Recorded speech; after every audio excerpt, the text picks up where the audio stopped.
Bismillahirrahmanirrahim. Assalamualaikum warahmatullahi wabarakatuh. Bertemu lagi dengan Bapak Herman Edward dalam pelajaran Pendidikan Agama Islam dan Budi Pekerti kelas 7. Pada pertemuan kali ini kita akan belajar tentang sujud syukur, sujud sahwi, dan sujud tilawah. Jiwa lebih tenang dengan banyak melakukan sujud. Baik anak-anak, hari ini kita akan belajar tentang materi sujud. Sujud yang akan kita pelajari materinya ada 3. Yang pertama sujud syukur, yang kedua sujud sahwi, dan yang ketiga sujud tilawah. Dari ketiga sujud yang kita pelajari ini nanti ada sujud yang bisa dilakukan di dalam sholat, ada juga yang bisa dilakukan di luar sholat. Sebelum membahas ketiga sujud, terlebih dahulu kita akan mengetahui apa itu sujud. Sujud merupakan satu bentuk kepasrahan dan penghambaan diri kita kepada Allah Subhanahu wa Ta'ala. Ketika kita sujud, dahi, telapak tangan, kaki, serta lutut semua menempel ke lantai. Hal ini merupakan keadaan paling ideal sebagai bentuk kepasrahan, ketundukan, dan kepatuhan total kita kepada Allah Subhanahu wa Ta'ala. Baik anak-anak, apakah di antara kalian ada yang tahu apa itu sujud syukur atau ada yang pernah melakukan sujud syukur tersebut? Untuk yang pertama kali yang akan kita pelajari adalah sujud syukur. Syukur artinya berterima kasih kepada Allah Subhanahu wa Ta'ala. Kalau kita artikan, sujud syukur ialah sujud yang dilakukan ketika seseorang memperoleh kenikmatan atau terhindar dari mara bahaya. Untuk mengungkapkan syukur sering kita hanya dengan mengucapkan kata Alhamdulillah saja. Namun ternyata di samping itu Islam mengajarkan kepada umatnya untuk melakukan sujud ketika mendapatkan kenikmatan atau terhindar dari mara bahaya, yaitu yang disebut dengan sujud syukur. Hukum melaksanakan sujud syukur adalah sunnah, sebagaimana hadis Nabi Muhammad SAW. Bismillahirrahmanirrahim. An Abi Bakrata anna Nabiya sallallahu alaihi wasallam kana idza atahu amrun yasurruhu aw bushra bihi kharrun sajidan syukran lillah. Rawahu Abu Daud wa Tirmidzi. Artinya dari Abu Bakrah bahwa sesungguhnya Nabi Muhammad SAW apabila datang kepadanya sesuatu yang menggembirakan atau suka, beliau langsung sujud untuk berterima kasih kepada Allah Subhanahu wa Ta'ala. Hadis riwayat Abu Daud dan At-Tirmidzi. Baik anak-anak, sebab-sebab sujud syukur yang pertama ketika seseorang mendapatkan kenikmatan dari Allah Subhanahu wa Ta'ala. Yang kedua, terhindar dari mara bahaya. Ketika kita mendapatkan nikmat dari Allah atau baru saja mendapatkan kabar yang menggembirakan, maka kita seketika disunahkan untuk melakukan sujud syukur tanpa menunda-nundanya. Begitu juga apabila kita terhindar dari mara bahaya atau bencana yang ketika itu terjadi, maka segera kita disunahkan untuk melaksanakan sujud syukur. Baik anak-anak, silakan kalian perhatikan tata cara untuk melaksanakan sujud syukur. Yang pertama, berniat untuk melaksanakan sujud syukur. Yang kedua, takbiratul ihram. Yang ketiga, melakukan sujud seperti sujud yang ada di dalam sholat. Yang keempat, duduk. Yang kelima, melakukan salam.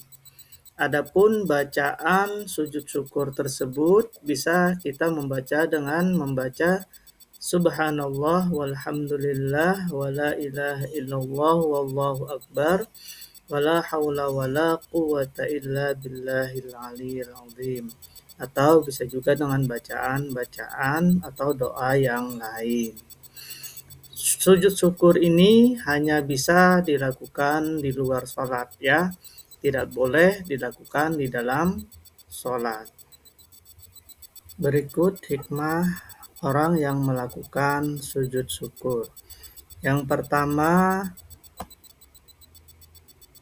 orang yang mendapatkan nikmat dan kelebihan kalau tidak berhati-hati maka dapat lupa diri sehingga menjadi angkuh atau sombong. Orang yang melakukan sujud syukur akan terhindar dari sifat sombong atau angkuh tersebut.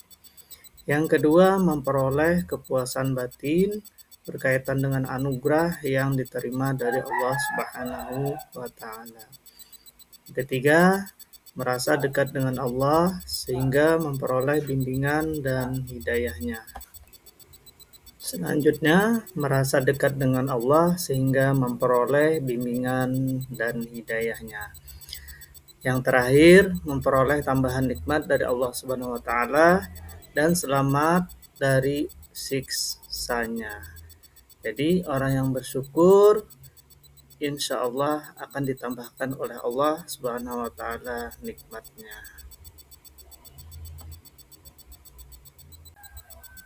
Baik anak-anak, kita masuk ke materi yang kedua yaitu sujud sahwi. Mungkin di antara kalian sudah ada yang mengetahui apa itu sujud sahwi atau ada yang sudah pernah melakukan sujud sahwi di rumah atau di musola. Sujud sahwi adalah sujud yang dilakukan karena lupa atau ragu di dalam sholat. Sujudnya dilakukan 2 kali dan dilakukan setelah membaca tasyahud akhir sebelum salam. Jadi sujud sahwi ini hanya bisa dilakukan di dalam sholat, ya, tidak bisa dilakukan di luar sholat karena ini berkaitan dengan seseorang yang lupa atau ragu-ragu di dalam melaksanakan rukun-rukun di dalam sholat tersebut. Adapun dalil yang tentang sujud sahwi ini terdapat di dalam hadis Nabi Muhammad SAW yang diriwayatkan oleh Muslim nomor 571 yang artinya apabila salah seorang dari kalian ragu dalam sholatnya dan tidak mengetahui berapa rakaat dia sholat, 3 atau 4, maka buanglah keraguan dan ambillah yang yakin. Kemudian sujudlah 2 kali sebelum salam. Jika ternyata dia sholat 5 rakaat, maka sujudnya telah menggenapkannya. Lalu jika ternyata sholatnya memang 4 rakaat, maka sujudnya itu adalah sebagai penghinaan bagi setan. Sebab-sebab seseorang melakukan sujud sahwi di dalam sholat. Yang pertama, lupa meninggalkan salah satu rukun sholat seperti lupa melakukan ruku, melakukan i'tidal, atau sujud. Yang kedua, lupa atau ragu jumlah bilangan rakaat. Yang ketiga, lupa membaca doa kunut bagi yang biasa membaca doa kunut. Yang keempat, lupa melakukan tasyahud awal. Yang kelima, kelebihan atau kekurangan di dalam jumlah rakaat. Baik anak-anak, silakan disimak Bapak akan membacakan bacaan sujud sahwi. Subhana man la yanamu wa la yashu. Artinya, Maha suci zat yang tidak tidur dan lupa.